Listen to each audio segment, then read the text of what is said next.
Okay, so this is where we left off, and I told you I'd want to kind of rethink the placement of some of this stuff. But what I didn't do is put up here at the top that this would be the light reactions, light dependent reactions, but most commonly call them the light reactions.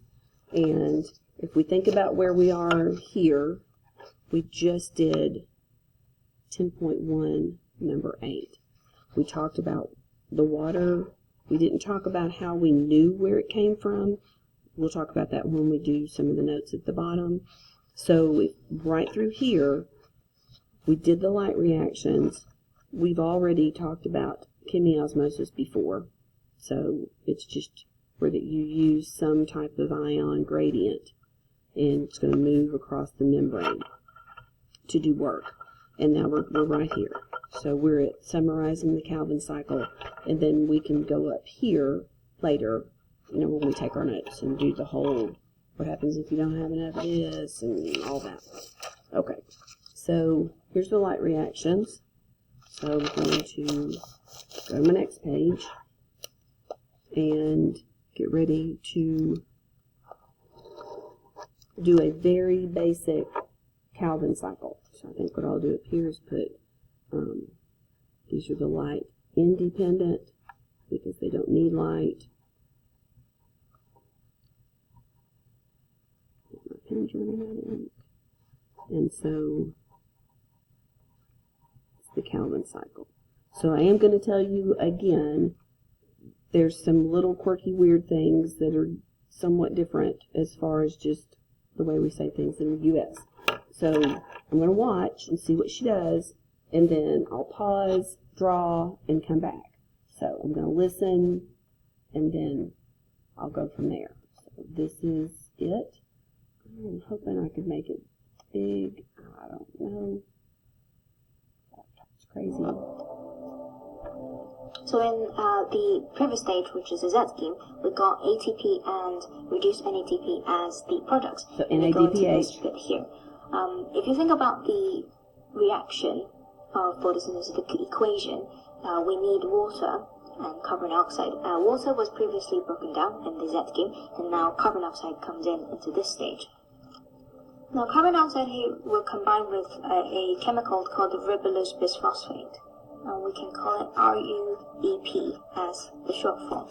And ribulose bisphosphate has 5 carbon in it. And carbon dioxide, as you will know, only has 1 carbon with it. So when they combine together, they make a 6-carbon molecule called glycerate 3-phosphate. We can also call it GP, just to make it short.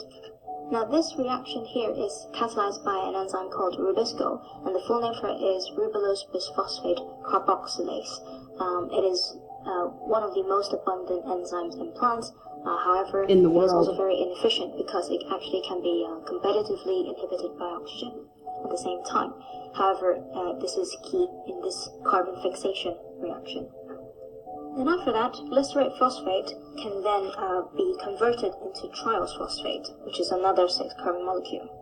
And we can simplify it to call it as TP. And then finally, it will get converted back into RUBP.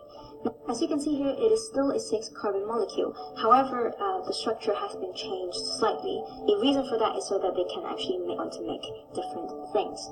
Now, how does it actually change the structure then? This relies on the 2 products that we talked about previously in the previous stage.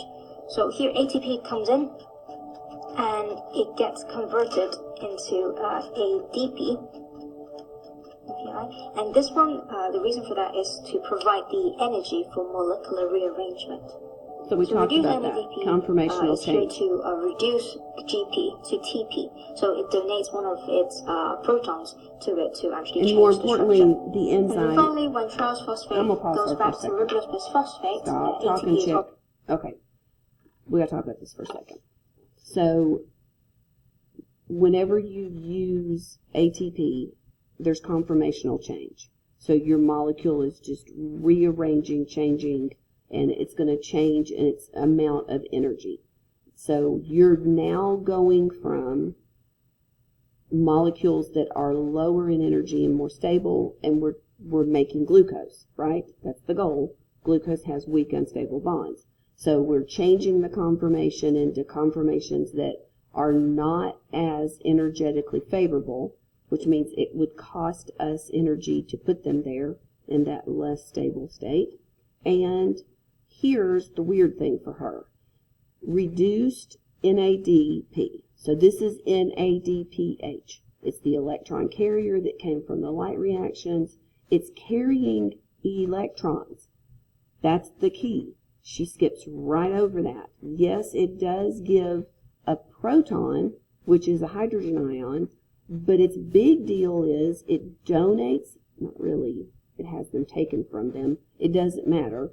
It loses its electrons in order to build the bonds that are necessary to make this intermediate molecule. Okay? So, exactly backwards of what we do in Krebs. In Krebs, you're going to break off carbons. They leave as carbon dioxide.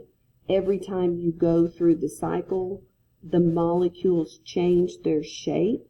And as they do that conformational change, we created 1 GTP per turn, which immediately was changed to ATP. And then we created 3 NADH and 1 FADH2 because we were breaking bonds and harvesting electrons. So if we drive that in reverse, we're going to have to add ATP to make the molecule into a less stable state, shape-wise conformation, and we're going to have to give electrons to make these bonds, because we're actually going to end up with, when we're done, a 3-carbon precursor molecule. Now, this is super duper duper duper simplified. Holy cow. It is bizarre the way that this works as far as the Calvin cycle. Krebs looks simple compared to Calvin. None of that matters. None of how many carbon dioxide do you have to bring in, and how many actual 5-carbon do you make, and how many of whatever. You don't have to know any of that. What you need to understand is that this is where the cycle begins and ends. So Calvin starts with Ru-BP, is the way you're going to hear it in the U.S., and Ru-BP is the 5-carbon sugar that you also end up with after you go through the Calvin cycle. Otherwise, it wouldn't be a cycle. Ru-BP is added to carbon dioxide by Rubisco. And she was very correct. Rubisco is one of the oldest enzymes in existence. And it's very odd. It's got a problem. So it's sensitive to the concentration of oxygen in the leaf tissue, which drives the reaction in a different way if you have a ton of oxygen than it does if you have a ton of carbon dioxide. So we have to think about a couple of things here. We'll talk more about it, but she said it was really inefficient. Do inefficient things actually ultimately stay? They don't. So there must be something favorable about that ability to just go with the concentration and do 2 totally different type of processes.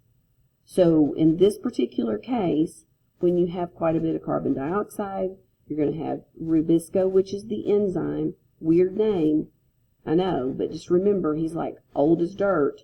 He can have a weird name if he wants. Also, the most common thing in the plant world, Rubisco. And you're going to form these different 6-carbon molecules, and their precursor, really what comes out of this is a 3-carbon molecule. But anyway, I'll decide if I want to talk about that or not. But anyway, you ultimately have the ability to use these precursor molecules inside of Calvin as you work your way back to this RuBP, the 5-carbon, to make the precursor molecules for every type of macromolecule that a plant would need. So I'm going to let her finish, and then we're going to pause, and I'm going to move it all to my paper, and then I'm going to come back. All right, woman, here you go. Also required to provide energy to change its molecular structure. And this bit is the Calvin cycle. So first of all, here we got fixation, which is our first reaction here. 3 And then we get reduction because of the reduced NADP. And then finally here we got regeneration of RuBP. And those are the 3 stages of the Calvin cycle. Now, obviously, it doesn't actually, if we just look at this, it doesn't actually tell us how we can get glucose or any other sort of biological molecules that the plants need to make up its structure or allow it to function. So now we actually look at to see how these 2 things here can then go on to develop into different biological molecules. So for GP, what it can do, first of all, is to make amino acids. And this requires nitrogen from the soil as well. That's why when we plant things, we need to make sure they have fertilizers in it. And of course, as we know, amino acids can then go on to be made into proteins, which will form the basic structure of the plants, or even to make different sorts of enzymes. ATP can also be converted into fatty acids, and fatty acids is one of the components to make lipids, and the other component, which is glycerol, comes from triose phosphate. So the glycerol made from TP and the fatty acids made from GP can combine together to make lipids. For example, triglyceride or phospholipids. And as you remember, lipids like phospholipids are used to make the cell membrane or any sort of membrane, so that's why this is also really, really important. Finally, the most important bit, the one that we get from photosynthesis, which is glucose, can also be made from triose phosphate. Glucose formula is C6H12O6, which makes sense because triose phosphate is also a 6-carbon molecule, like that. And glucose can go off to make starch or cellulose, depending on which one is needed.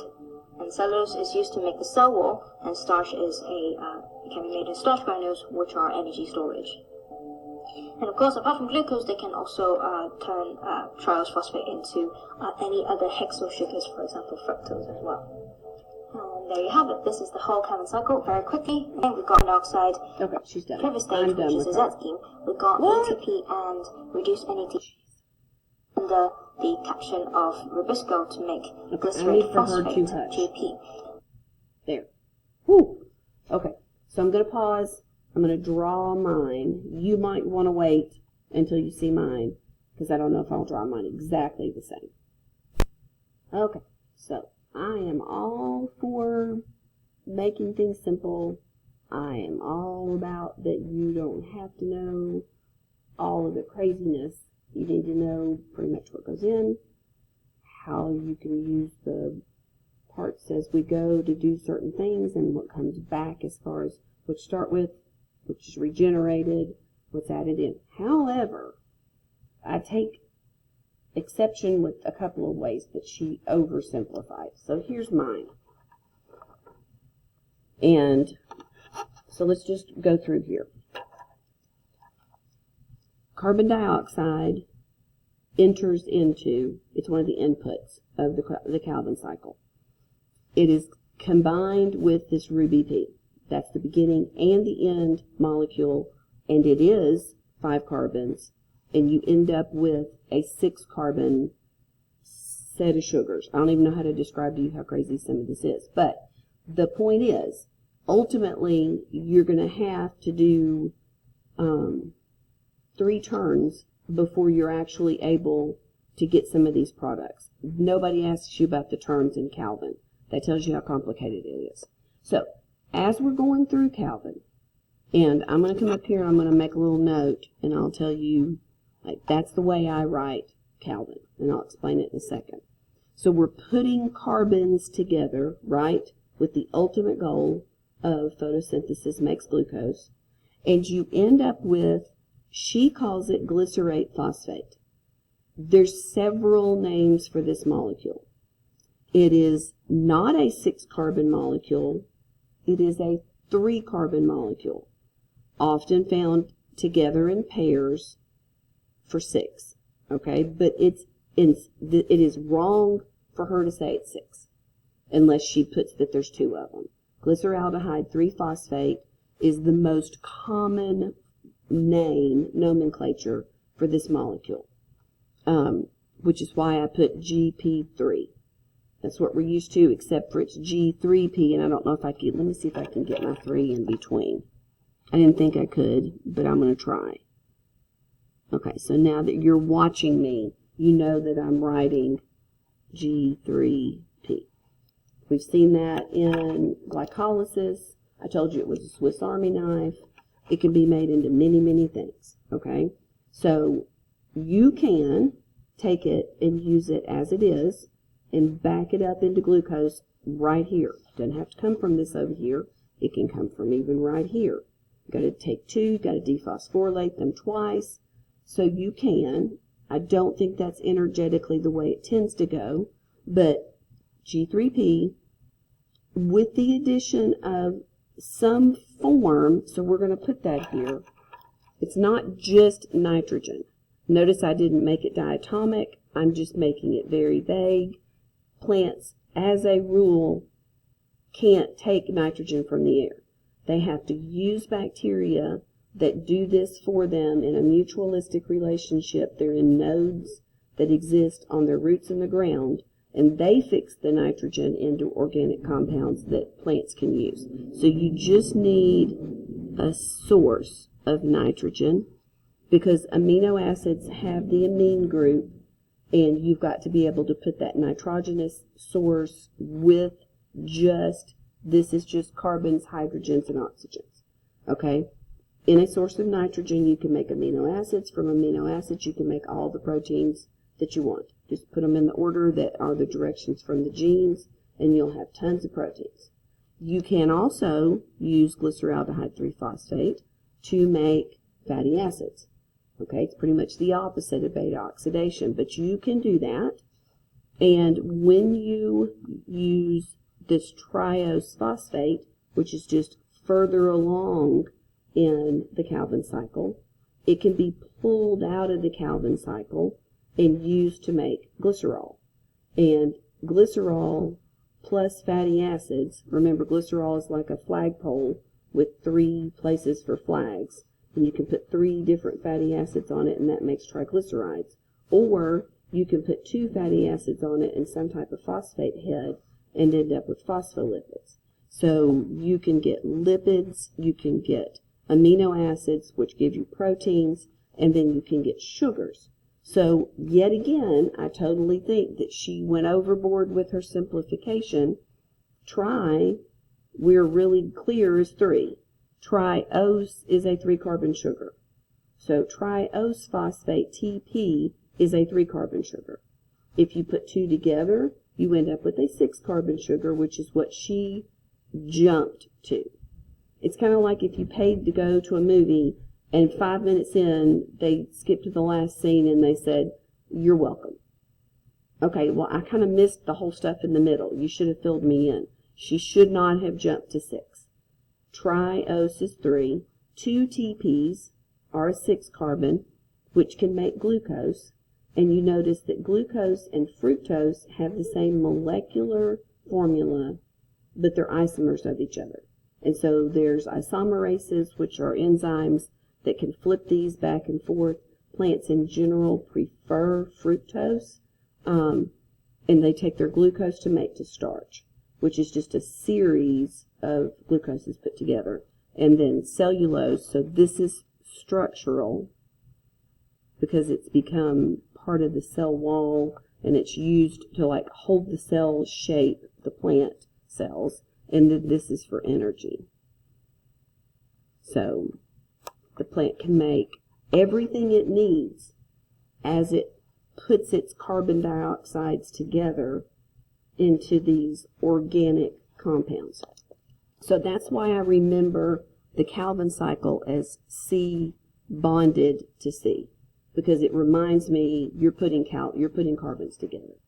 So yet again, we're going to fill all this bottom part in, But this is what you need to have in your notes. Okay? And then we'll explain it. Once again, thank you for being patient. So this is your third part, and I know it's 20 minutes, but I did the best I could.